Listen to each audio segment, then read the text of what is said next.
네, 여러분 안녕하세요. 보았습니다. 모노레포 설정하면서 제가 삽질한 것들 정리해서 공유 드려 볼게요. 보너스로 AI가 아직 잘 못하는 것도 함께 살펴보려고 합니다. 여러분 3년차 넘어가시면서부터는 레포지토리 직접 설정 다 한 번씩 해보시게 되잖아요. 이때 바닥부터 설정할 때 삽질 정말 많이 하더라고요. 그래서 제가 오늘 공유 드린 내용들 한번 보시면서 여러분 시간 아끼시면 도움 되실 것 같아서 제가 공유 드려 봅니다. 가장 먼저는요.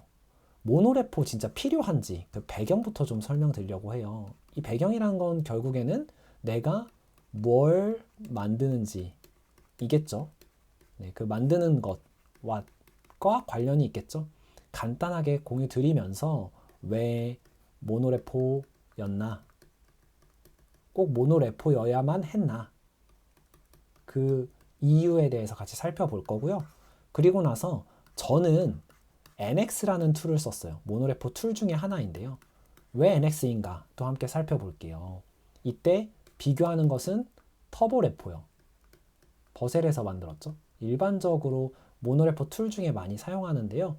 저는 왜 NX 썼는지 그 배경에 대해서 설명드리고 마지막으로 AI가 아직 잘 못하는 것. 제가 전제 조건을 단 것은 아직인데요. 앞으로는 또 더 잘해질 수도 있겠죠. 그리고 또 제가 AI 사용을 충분하게 잘하지 못한 부분이 있을 수도 있다고 생각하지만 이 모노레포 설정을 하는 과정에서 제가 AI가 잘 못한다고 생각하는 부분들이 있었어요. 그렇게 생각하게 된 근거도 함께 설명드려 볼게요. 그러면 제일 먼저 무엇을 만들려고 했는지 그 배경부터 설명드릴게요. 저는요, AI 기능을 탑재한 앱을 만들고 싶었어요. 그런데 단순히 사이드 프로젝트 수준은 아니었고 프로덕션 레벨에서 서비스 가능한 수준으로요. 다시 바꿔 말하면 운영 효율성까지, 개발 복잡도와 운영 효율성까지 함께 고려를 해야 했어요. 무엇을 만들려고 했냐면 AI 기능 앱이 어떤 식으로 구성됐냐면 가장 먼저 당연히 앱 있겠죠. 이것은 리액트 네이티브, 엑스포로 구성하려고 했고요. 제가 기술 스택을 왜 이렇게 선정했는지에 대해서 설명하려면 사실 하나씩 떼어서 영상 하나로 만들어야 될 정도라 지금 간단하게만 기술 스택 짚고만 넘어갈게요. 이 앱을 만들 때 RN으로 만드는 페이지 외에도 웹뷰 페이지도 함께 존재해야 했어요. 이거는 리액트 플러스 비트로 갔어요. 그리고 당연히 서버 필요하죠. 이거는 네스트.js로 갔어요. 어드민도 있었어야 했어요. 우리가 프로덕션 레벨이니까 운영 효율성을 위해서요. 넥스트.js로 만들었고요. 마지막으로 AI 서비스가 필요했는데요.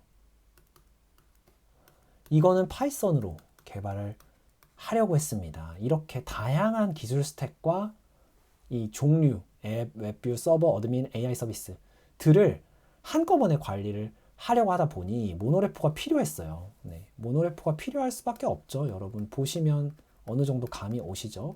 그런데 이 모노레포 안에 보시면 아까 잠깐 말씀드렸지만 이 모든 5가지를 다 넣고 관리를 할 때 이점이 분명히 있는가? 다시 한번 짚어봐야 했어요. 전 2가지 이점을 꼽았는데요. 첫 번째는 설계의 일관성이에요. 좀 더 제가 구체적으로 말씀드려 볼게요. 도메인 모델을 단일 소스로 관리하는 것이죠.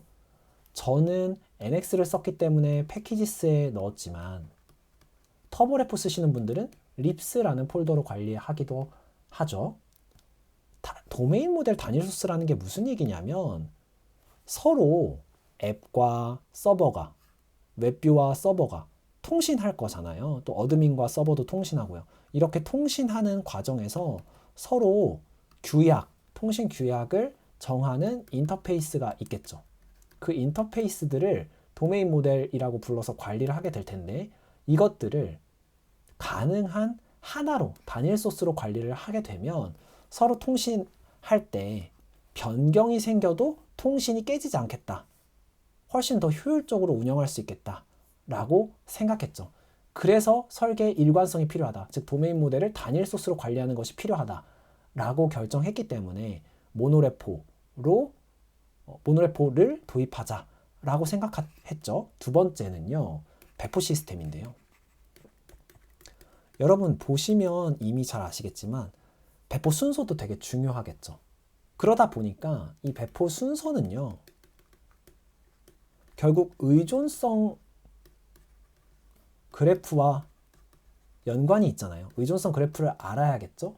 그래서 서버보다 만약에 앱이 먼저 배포를 해버리면 응답이 달라져서 깨지는 경우들도 생길 수 있겠죠. 그래서 서버가 만약에 V1이 있을 때 V2를 먼저 배포하고 그 다음 앱을 배포하고 그 다음 V1을 내리면 이제 연결이 잘 변경점으로 잘 붙겠죠. 이런 순서, 배포 순서가 중요하다 보니 그래서 모노레포를 관리하게 되었는데요. 사실은 여러분 잘 아시겠지만 여기서 제가 좀 고민한 지점은 이 엑스포예요. 엑스포 혹시 개발해 보신 분들은 다 아실 텐데 엑스포는요 마찬가지로 번들러가 있어요. 메트로라는 번들러요. 이게 이제 아주 쉽게 비유하자면 웹팩 같은 거예요. 물론 좀 차이는 깊이 들어가면 차이는 크지만 메트로가 번들러다 보니까 당연히 번들링을 할 때 변경에 의해서 변경된 것만 번들링 하려는 캐시 시스템을 가지고 있겠죠. 내부적으로. 이 캐시 시스템이요. 모노레포의 캐시 시스템과 충돌이 나는 그런 어려움이 경험적으로 많이 발생하고 있다는 걸 검색을 통해서 알게 됐어요. 뭐 스택 오버플로우라든지 구글 검색을 통해서요. 그래서 엑스포를 꼭 이 모노레포로 관리를 해야 하냐. 도입의 필요성은 분명히 있지만 이 필요성은 제가 말씀드렸잖아요. 여기 아래에서 결국에는 종합해서 한마디로 정리하면 운영 효율성이죠. 효율성 큰데 꼭 관리해야 돼. 이렇게 어려움이 있는데 결국에 이거는 기술적 난이도죠. 왜냐하면 개발하다가 보면은 캐시 시스템 충돌 나서 개발 잘 수정했는데 왜 안 되지? 하면은 삭제하고 캐시 삭제하고 다시 빌드해보고 이런 과정들이 필요한데 디버깅이 어려워지는 거죠. 그러니까 기술적 난이도 올라가죠. 그럼에도 불구하고 운영 효율성이 저는 더 크다고 판단한 것이죠. 더 커지는 운영 효율성에 대한 설명은 설계의 일관성과 배포 시스템에서 말씀드렸죠. 그래서 제가 이 엑스포 앱까지도 모노레포로 관리하자라고 결정하게 된 거죠. 다 포함시켜서요. 그런데 그러면 모노레포 이제 알겠다. 도입 필요성 충분히 알겠다. 그러면 왜 NX냐? 여기 내려와 설명드릴게요. 왜 NX냐? 사실은요. 심플해요. 이 목적을 잘 달성하는 툴이 NX였기 때문이에요. 그 중에서도 특히 이 배포 시스템, 의존성 그래프에 대한 목적을 잘 달성해 주었어요. NX 아주 간단하게만 설명드리면요. 태스크 중심의 캐시 시스템이에요. 네. 그런데 태스크가 뭐냐면 프로젝트가 있어요. 개념 좀 새로운 게 많이 나오는데 그리고 타겟이 있어요. 이 프로젝트는요. 앱스, 패키지스 이런 이 안에 포함되어 있는 다양한 앱들, 패키지들이라고 생각하시면 돼요. 그게 프로젝트고 타겟은 빌드, 서브, 린트 이런 것들이죠. 이 프로젝트의 타겟을 엮어서 실행한 것, 그 실행한 것을 태스크라고 하는데요. 이 태스크를 기준으로 캐시 시스템이 만들어져요. 그러다 보니까 여러분 이미 눈치채셨겠지만 이것이 배포 시스템 안에서 정확히는 배포 순서, 이 의존성 그래프 이것들을 효율적으로 관리하는 기준이 되어주는 거예요. 태스크가. 네. 그리고 더 나아가서 직접 의존성 그래프를요. 코드 레벨에서 인풋 기준으로 계산해줘요. 뎁 그래프 자체를. NX의 기능인 거죠. 네. 그래서 이 배포 시스템, 배포 순서, 의존성 그래프라는 이 목적을 NX라는 툴을 사용하면 충분히 잘 달성할 수 있겠다라는 판단이 있어서 그 근거로 NX를 도입하기로 결정했고요. 이때 플러스 알파로 언어가 상관없이 프로젝트 타겟 기준으로 캐시 시스템이 관리가 돼요. 그러다 보니까 파이썬 같은 AI 서비스들도 한꺼번에 모노레포 툴 안에서 관리할 수 있는 거죠. 물론 어떤 타겟을 할지 직접 우리가 커맨드를 입력해 줘야 해요. 네. 그런 수고로움은 있지만 전체적으로 이 배포 시스템 안에서 관리할 수 있겠다라는 판단이 들어서 NX를 선택하게 되었어요. 네. 그랬지만 저도 터보레포에 훨씬 더 익숙했어요. 이 터보레포가 가지는 장점 잠깐 살펴보면서 비교 분석해서 제가 터보레포를 고르지 않고 NX를 고른 배경을 좀 더 자세히 설명드려 볼게요. 결국에는요, 터보레포의 가장 큰 장점은요, 유연성이에요. 유연성이 뛰어난 만큼 이 배포 시스템 있잖아요.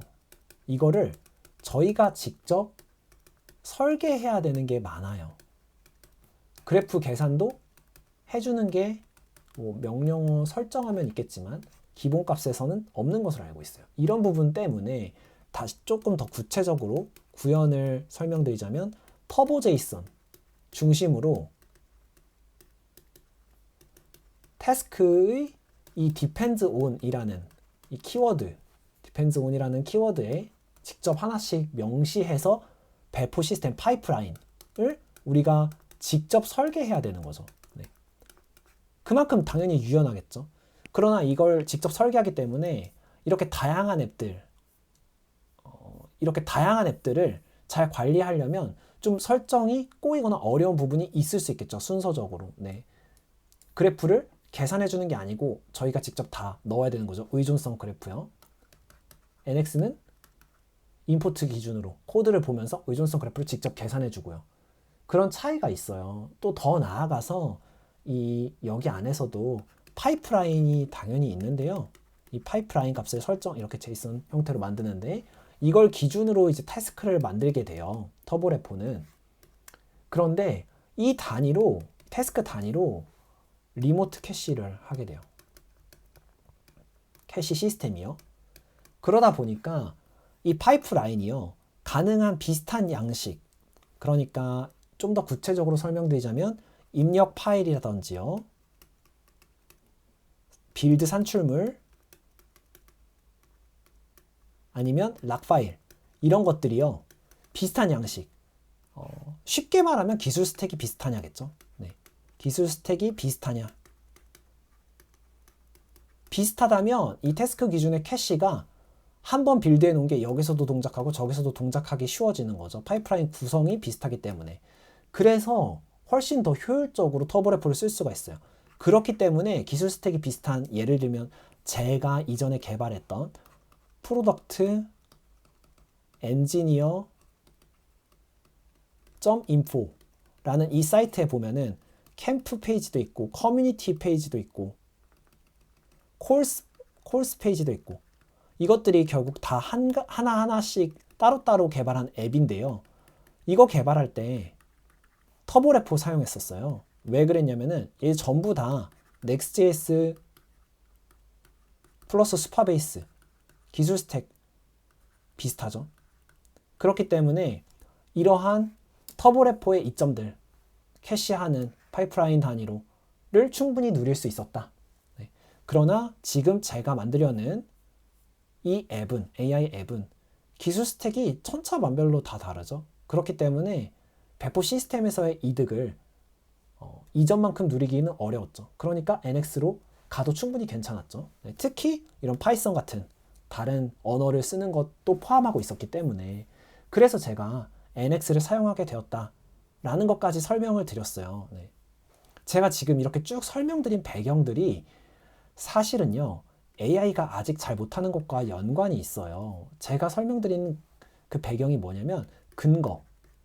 왜 그런 결정을 했는지 그 근거에 대해서 쭉 설명을 드린 건데요. 이런 근거가 다양한 요구사항과 기술 스택, 그것에 대한 지식들, 배경 지식을 알고 판단해야 되는 것이죠. 그것들이 다 모두 근거로 활용될 수 있는 것이죠. 그런데 그런 것들을 충분히 고려하면서 다양한 요구사항, 그 조건들을 고려하면서 결정해야 되기 때문에 그런 것들을 AI가 아직 잘 못하는 부분이 있다고 생각했어요. 제가 아주 구체적으로 좀 설명을 드려볼게요. 우선 이것이 벌어진 이유, AI가 아직 잘 못하는 것이 생기는 이유라고 제가 느꼈던 건 배경이죠. 그거는 지금 제가 하는 이런 모노레포, 툴 세팅, 이런 것들, 설정, 이런 것들은 빌드 시스템 영역이잖아요. 그래서 레벨이요, 그냥 앱 안에 특정 피처 개발보다 더 상위죠. 상위. 더 넓은 범위의 코드를 봐야 하죠. 즉 컨텍스트가 더 크죠. 빌드 파이프라인에 대한 지식도 있어야 하고요. 번들러에 대한 배경 지식, 또 언어, TS, 파이썬 이런 것들 각각 어떻게 해석되는지, 바벨 설정 이런 거 다 다르고요. TS 컨피그 다 다르고요. 이런 컨텍스트를 모두 고려하면서 설정을 진행해야 하기 때문에 특히나 이 안에서 포함되지 않는 암묵지 지식들도 있죠. 엑스포가 잘 메트로 같은 번들러 캐시 시스템이 충돌된다라든지 이런 것까지 다 고려하면서 설정 작업을 진행해야 되기 때문에 어려울 수 있겠다라고 생각을 했어요. 제가 구체적으로 두 가지 사례를 말씀드리면서 오늘 강의 마무리하려고 해요. AI가 아직 잘 못하는 것 두 가지요. 1번은요. 제가 NX 플러그인으로 엑스포를 추가했는데요. 이때 실행이 바로 안 되는 거예요. 그 이유가 패키지 제이슨이 앱스 하위에도 당연히 생성이 되겠죠. 제가 앱스의 모바일이라는 이름으로 이 엑스포 앱을 추가했는데요. 모바일 하위에도 패키지 제이슨이 있고 당연히 루트에도 패키지 제이슨이 있겠죠. 이때 이 모바일 하위에 있는 패키지 제이슨을 보니까 리액트 네이티브 같은 굉장히 중요한 라이브러리가 버전이요 별로 되어 있는 거예요. 근데 상위 루트에는 루트 패키지 제이슨은 여기에서는 리액트 나이브 버전이 정확히 0.79.3이라고 특정되어 있는 거예요. 왜 이렇게 되었는지 생각해 보니까 이건 플러그인이잖아요. 플러그인이라는 거는 엑스포를 추가했을 때 웬만하면 어떤 상황에서든지 다양한 배경에서 다 실행이 돼야 되니까. 그러다 보니까 개발자가 직접 이 부분을 수정해라, 유연하게 남겨둔 거죠. 별로. 별하면 최신 버전 항상 설치되니까. 근데 이걸 수정을 안 하면 안에서 리액트 네이티브 같은 중요한 라이브러리의 버전이 다르니까 버전 차이로 인한 충돌이 생길 수밖에 없잖아요. 이런 부분이 문제가 생기는 거예요. 이거를 AI한테 해결하라고 하면 애초부터 엑스포 NX 플러그인으로 엑스포를 추가했을 때부터 별로 그냥 설정되어 있으니까 이건 당연히 별로 설정한 거구나 라고 이 배경 의도를 충분히 알지 못하고 수정을 계속 반복하려고 하는 거죠. 그러니까 이 배경을 충분히 더 설명을 해줬다면 AI가 잘할 수 있겠지만 이런 배경은 저희가 직접 코드를 읽어보면서 파악할 수 있는 부분이잖아요. 그래서 플러그인으로 엑스포 추가하니까 실행이 좀 어려워서 제가 이 리액트 네이티브의 별로 된 특정 버전을 고정해줬어요. 유연하게 하지 않고. 개발자들 다 수정하라고 보통 플러그인들은 이렇게 별로 해두는 경우가 있다고 하더라고요. 이 좀 배경 지식에 대해서 설명드렸고, 그래서 AI가 좀 어려워했다. 두 번째로는 이 패키지스에 있는 UI 대표적인 공통 패키지죠. 여기서 이제 특정 앱으로 임포트 해오려고 했는데 바로 임포트 TS 에러가 발생하는 거예요. 당연히 그럴 수밖에 없죠. 처음에는. 왜냐하면 알리아스 설정해줘야 되죠. 절대 경로요. 예를 들면 이런 식으로 보아스 UI 이런 식으로 임포트 해오려고 했는데 에러 났는데요. 알리아스 설정해줘야 하잖아요. 이럴 때 알리아스 설정 방법이 임포트를 TS 에러를 해결하는 방법이겠죠. 더 정확히는 TS 에러를 해결하는 방법이 알리아스 설정하는 방법도 있지만 PNPM에서 워크스페이스로, 즉 심링크 디펜던시를 직접 설치해서 의존성 설치해서 해결할 수도 있겠죠. 그러면 심링크 타고 그 패키지스를 설치했기 때문에 거기로 코드가 레퍼런스를 걸어서 임포트 성공할 수 있겠죠. 그게 아니라 알리아스를 하는 방식도 있겠죠. 이렇게 해결책이 2개 이상일 때. 근데 LLM에게 이런 TS 임포트 에러 해결하라고 하면은 제일 쉬운 거 그냥 TS 이그노어 달아버리잖아요. 그거는 LLM은 무조건 빨리 해결을 해야 된다. 이런 것들은 가볍게 무시하면서 해결하자. 너무 복잡하게 해결하지 말자라고 교육받았기 때문에 그것으로 인해서 이런 식으로 해결을 해버리는 경우도 더러 있더라고요. 근데 근본 이런 문제들을 가지고 제가 배경을 설명해 준다고 하더라도 어려운 점은 PnPn 워크스페이스는요. NX랑 캐시 관련해서 시스템이 또 다르잖아요. NX는 결국에 의존성을 판단해서 의존성에 더 정확히는 경로를 판단해서 캐시를 했는지 히트 미스를 관리하게 되는데 이때 이 경로가 만약에 심링크로 걸려 있다면 심링크를 타고 들어가서 직접적인 이 패키지스 UI 심링크로 연결된 이 코드의 변화까지는 보지 않는 거죠. 그러다 보니까 변경이 안 됐네 라고 생각할 수 있죠. 그런 문제가 생겨서 PnPn 워크스페이스로 심링크로 걸어버리면 NX상에서는 캐시 시스템 관리의 이점을 누리기 어려운 거예요. 그래서 알리아스로 해줘야 하는 거죠. 그렇기 때문에 TS 컨피그를 직접 수정해줘야 하는 거죠. 여기에 패스를 추가해 주었죠. 네, 이런 방식의 해결을 제가 직접 했었어야 됐어요. 이런 게 이제 NX 모노레포 설정 과정에서 제가 겪은 삽질기인데 AI가 잘 해결 못한다고 느낀 부분들이죠. 왜냐하면 이런 훨씬 더 빌드 시스템 영역에 레벨이 좀 높은 그 더 상위에 있는 작업들, 이 레벨이 높다는 거는 어렵다라기보다는 범위가 넓다라고 생각하시는 게 더 맞는 정의인 것 같네요. 네, 그래서 이런 빌드 시스템 영역은 아직 AI가 잘 못하는 부분이 있다. 여기까지 제가 쭉 한번 설명드려봤습니다. 여러분 실제로 모노레포 설정하시면서 삽질한 부분들 제가 드린 힌트 참고하셔서 시간 아끼시면 너무 좋겠네요. 오늘도 함께 공부해 주셔서 너무 감사드립니다. 그럼 안녕.